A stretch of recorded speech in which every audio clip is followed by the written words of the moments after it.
మీ మోకాల నొప్పులకు ఎటువంటి సర్జరీ లేకుండా ఎపియాన్ పెయిన్ క్లినిక్ అందిస్తున్న అత్యాధునిక చికిత్స.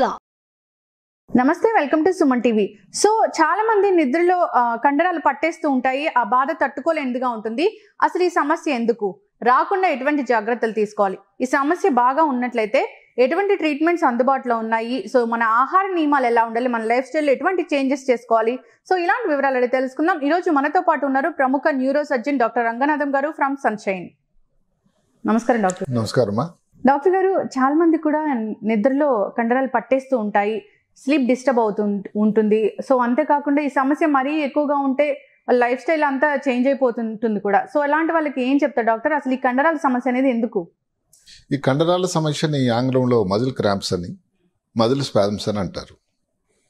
నిజానికి ఏమిటి, ఇది పెద్ద ప్రమాదకరం అని కాదు, ఇబ్బందికరం. ప్రమాదానికి ఇబ్బందికరం మధ్యలో తేడా ఏమిటి? ప్రమాదకరం అంటే హాస్పిటల్ అడ్మిషన్ అవ్వడం, పెద్ద పెద్ద పరీక్షలు చేయాల్సిన అవసరం ఇది లేదు. ఇబ్బందికరం ఏమిటంటే ఆ టైంలో నొప్పి వచ్చిన వాళ్ళకే తెలుస్తుంది ఎంత ఇబ్బందో. ఒక మాట చెప్పుకోవాలంటే, ప్రతి వ్యక్తి అక్కడ ఎవరు ఏ వయసు వారు, తెలివైన వాళ్ళు, చదువుకున్న వాళ్ళు కాకుండా ఏ వయసు వాళ్ళకన్నా కానీ ఏదో ఒక సమయంలో జీవితంలో క్రాంప్ అంటూ రాకుండా ఉన్న లేని వారు లేరట. అంటే అందరికీ వస్తుంది, ఏదో ఒక టైంలో వస్తుంది, అంత కామన్ ఇది. కాబట్టి దీని గురించి రెండు మాటలు చెప్పుకున్నట్టయితే, ఈ కండరం ఏమవుతుందంటే ముఖ్యంగా కాళ్ళలో వస్తుంది. అది కూడా కాళ్ళలో ఈ వెనక భాగం, కాఫ్ అని అంటాం, ఈ భాగాన్ని పిక్కల భాగంలో వస్తుంది. అది ఏమవుతుంది, సడన్గా ఒక కండరం బాగా కంట్రాక్ట్ అయ్యి దానివల్ల ఒక బొడిపులాగా తయారవుతుంది. కాళ్ళ కింద అసలు మనం ఆ టైంలో చూడడానికి కూడా కనబడుతుంది. ఒక్కోసారి మనం ఫీల్ అయినట్టయితే ఇంత గడ్డులాగా కనబడుతూ ఉంటుంది. ఎందుకంటే ఆ టైంలో అంత సంకోచం, సంకోచం అంటాం కదా, సంకోచం అంటాం ఇంకా తెలుగులో చెప్పాలంటే కంట్రాక్షన్కి. ఆ కండరం అట్లా అయిపోయిందనమాట. అంటే విపరీతమైన చెప్పలేనంత నొప్పి. ఆ నొప్పి ఉన్నప్పుడు నెమ్మది తగ్గేదానికి సమయం పడుతుంది. వాస్తవానికి దానికి చిన్న చిట్కాలు మనం చెప్పుకుందాం. ఈ కండరాలు నొప్పి రావడానికి, తీసిపడేయడానికి అన్ని వేళలా కాదు, కొన్ని ముఖ్యమైన కారణాలు కూడా ఉన్నాయి. ఉదాహరణకి కాళ్ళకి రక్తం సప్లై తగ్గింది. ఆయన ఎవరో స్మోకింగ్ అలవాటు ఉంది. ఈ కాళ్ళలో రక్తనాళాలు ఉంటాయి కదా, శరీరంలో ప్రతి అవయానికి రక్తనాళాలు ఉంటాయి. ఈ కాళ్ళలో రక్తనాళాల్లో కానీ ఏదైనా రక్త ప్రవాహం కానీ తగ్గినట్టయితే అథెరోస్క్లెరోసిస్ అంటే కొవ్వు పేరుకుపోవడం గాలో వచ్చేటువంటి ఇబ్బంది వల్ల ఈ నొప్పి, కండరాల నొప్పి వస్తుంది, స్పాజం వస్తుంది. మా న్యూరో సర్జరీ విభాగంలో ఇంకొకటి ఏంటంటే నడుములో నరాల మీద ఒత్తిడి, దానిని లంబార్ కెనాల్ స్టెనోసిస్ అంటారు. అంటే ఏమిటి, నరాలు వెళ్ళేటువంటి చోటు ఎలా ఉంటుంది, ఇది వెన్నుపూస అనుకోండి. ఈ చోటు కానీ ఏదైనా కారణాల వల్ల తక్కువైపోతే నరాల మీద నొక్కేస్తుంది. ఈ ఇబ్బంది ఉన్న వాళ్ళు ఏమిటంటే, ఒక పాతకాలంలో 4-3 కిలోమీటర్లు ఈజీగా నడిచినట్టు వ్యక్తి 1 కిలోమీటర్కి ఈ మధ్య కాళ్ళ నొప్పి రావడం, కాళ్ళు ఆగిపోవడం, ఈ కాళ్ళ స్పాజం రావడం, కండరాల నొప్పి జరుగుతూ ఉంటుంది. అలాంటి వాళ్ళని కూడా మనం క్షుణ్ణంగా అబ్జర్వ్ చేయాల్సి ఉంటుంది. ఇంకా అన్నిటికంటే ముఖ్యంగా ఏంటంటే, శరీరంలో కొన్ని లవణాలు ఉంటాయి. పొటాషియం అని, కాల్షియం అని, మెగ్నీషియం అని, కొంతవరకు సోడియం అని. ఇవన్నీ చాలా ముఖ్యమైన లవణాలు. మనం తీసుకునే భోజనంలో ఇవన్నీ లభ్యమే ఉండాలి. ఈ లవణాలు ఏదన్నా కానీ కారణం వల్ల తగ్గినా కూడా ఈ నొప్పులు రావడం సహజం. ఇప్పుడు అందరూ కూడా జిమ్ ఓరియంటెడ్ అయిపోయారు, ముఖ్యంగా కోవిడ్ వచ్చిన తర్వాత. సో అందుకని అక్కడ ఈ సడన్గా ఎవరు అలవాటు లేని వాళ్ళు కానీ ఎక్సర్సైజ్ మొదలుపెట్టారు అనుకోండి, ఇంకా వచ్చిందంటే కాళ్ళ నొప్పి ఇంకా తగ్గేదానికి చాలా టైం పడుతూ ఉంటుంది. అదే కాకుండా ఈ ఎండాకాలం వచ్చింది, సమ్మర్ వస్తుంది. ఆ టైంలో ఎక్సర్సైజ్లు చేస్తూ ఉండేసరికి డిహైడ్రేషన్ వచ్చేస్తుంది. అంటే బాగా తెలియకుండానే వాటర్ తగ్గిపోతుంది శరీరంలో. ఈ డిహైడ్రేషన్ అన్నది కూడా చాలా చాలా ముఖ్యం.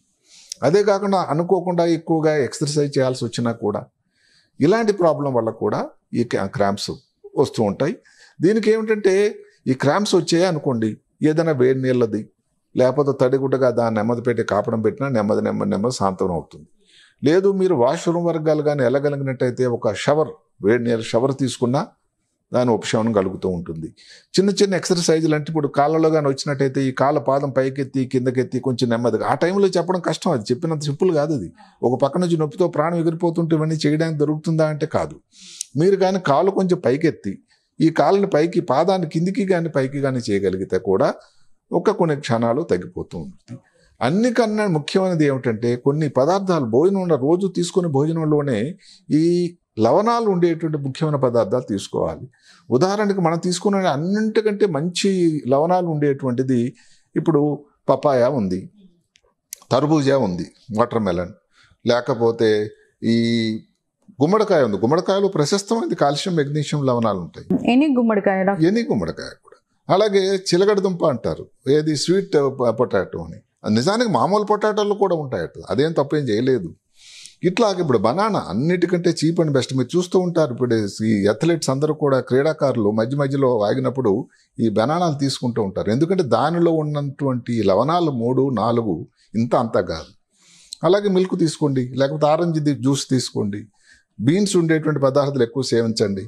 ఇంకొక ఫ్యాషన్ ఫ్రూట్ ఉంది, దాన్ని పెట్టి అవకాడో అంటారు. అంటే ఏమిటంటే క్రీమ్ ఫ్రూట్ అంటారు. సరే, ఇది కొంచెం కాస్ట్లీతో కూడుకున్నది. మన ఇంటి దగ్గర రోజు దొరికిన అరటిపళ్ళు, మన ఊర్లో ప్రతి వీధిలో దొరికే అరటిపళ్ళు పుష్కలంగా ఉన్నాయి లవణాలు. కాబట్టి ఏదైతేనేమి క్రాంప్ అన్నది ప్రమాదకరమైనది కాకపోయినా పరీక్ష చేయాల్సి ఉంటుంది. ఇవన్నీ చిట్కాలు మీరు చేస్తూ ఉన్నారు, తగ్గటం లేదు, మాటిమాటికి వస్తూ ఉంటుంది. ఇంతకుముందు ఎప్పుడో 2-3 నెలలకు వచ్చేది, ఇప్పుడు ఎక్కువ సార్లు వస్తుంది, ఫ్రీక్వెన్సీ ఎక్కువైంది. నీ కాల్షియం నార్మల్ ఉంది, పొటాషియం నార్మల్ ఉంది, మెగ్నీషియం నార్మల్ ఉంది, అయినా తగ్గట్లేదు. అప్పుడు డాక్టర్ గారి దగ్గరికి వెళ్ళి పరీక్ష చేయాల్సి ఉంటుంది. దానికి ఈ కాళ్ళలో రక్తనాళాలు వెళ్ళేటువంటి పరీక్ష ఒకటి ఉంటుంది, డాప్లర్ పరీక్ష అని. డాప్లర్ పరీక్షలో కూడా 2 రకాలు ఉన్నాయి. ఏమిటది? రక్తనాళాలు, మంచి రక్తం తీసుకెళ్లేటువంటి రక్తనాళాలు, చెడు రక్తం తీసుకెళ్లే రక్తనాళాలు. ఈ కష్టం ఏదైతే ఉందో మంచి రక్తం తీసుకెళ్లే రక్తనాళాల్లో ఉంటుంది. దానికి డాప్లర్ పరీక్ష చేస్తే రక్తనాళాల పరిస్థితి, స్థితిగతులు ఎలా ఉన్నాయో తెలుస్తుంది. దాంట్లో కానీ ఏదైతే కొవ్వు పేరుకుపోయి రక్తనాళం బ్లాక్ అయిపోతూ ఉంటే దానికి కొన్ని పరీక్షలు చేయాల్సి ఉంటుంది. ఫర్దర్గా అవసరమైతే ఏదైనా శస్త్రచికిత్స కూడా చేయాల్సి ఉంటుంది. ఓకే. నరాల మీద నొప్పి ఉన్నట్టయితే, నరాల మీద ఒత్తిడి ఉండేటట్టయితే, నొక్కడం కానీ ఉండేటట్టయితే దానికి ఎంఆర్ఐ పరీక్ష చేయాలి. ఎంఆర్ఐలో నరాల మీద ఎన్ని దగ్గరలో ఇబ్బంది ఉంది, దానికి ఏం చేయాలని డిసైడ్ చేసి అప్పుడప్పుడు శస్త్రచికిత్స కూడా అవసరం పడవచ్చు.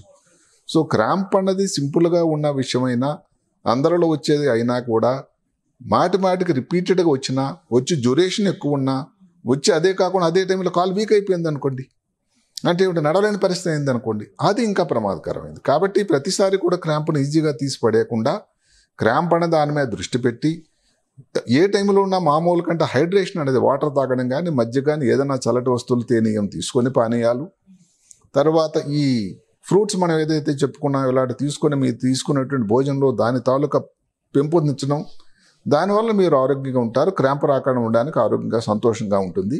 భయపడాల్సినంత అయితే లేదు, కానీ ఇబ్బందికరం అయితే ఉంటుంది. సుమ, ప్రతి వాళ్ళకి ఏదో ఒక రోజున అనుభవం అయితే ఉంటుంది. ఎస్ డాక్టర్ గారు, థ్యాంక్ యూ సో మచ్ అండి. చాలా మంచి ఇన్ఫర్మేషన్. చాలా మంది కూడా ఈ క్రాంప్స్తో ఇబ్బంది పడుతూ ఉంటారు. సో ఇది నార్మల్గా తీసుకోవాలా లేదంటే సీరియస్గా తీసుకోవాలన్న డైలమాలో కూడా ఉంటారు. అలాంటి వారికి చాలా చక్కటి ఇన్ఫర్మేషన్ అందించారండి. ధన్యవాదాలు డాక్టర్ గారు. నమస్కారం. సో చూసారు కదండి, నిద్రలో మజిల్స్ అనేవి పట్టేస్తూ ఉంటాయి, చాలా ఇబ్బందికరంగా ఉంటుంది, చాలా మందికి నిద్ర కూడా డిస్టర్బ్ అవుతూ ఉంటుంది కదా. సో అలాంటి వాళ్ళు డాక్టర్ గారు చెప్పిన టెక్నిక్స్ అయితే పాటించండి. అంతేకాదు ఆహార నియమాలు కూడా పాటించండి. ఫ్రూట్స్ని కూడా యాడ్ చేసుకోండి డాక్టర్ గారు చెప్పిన విధంగా. ఇక ఎప్పుడైనా ఈ ప్రాబ్లం సీరియస్గా అనిపించినట్లయితే కనుక, అసలు తగ్గకుండా ఉన్నట్లయితే డాక్టర్ని సంప్రదించండి. ఇది వాళ్ళ టాపిక్. మరో టాపిక్తో మళ్ళీ కలుద్దాం.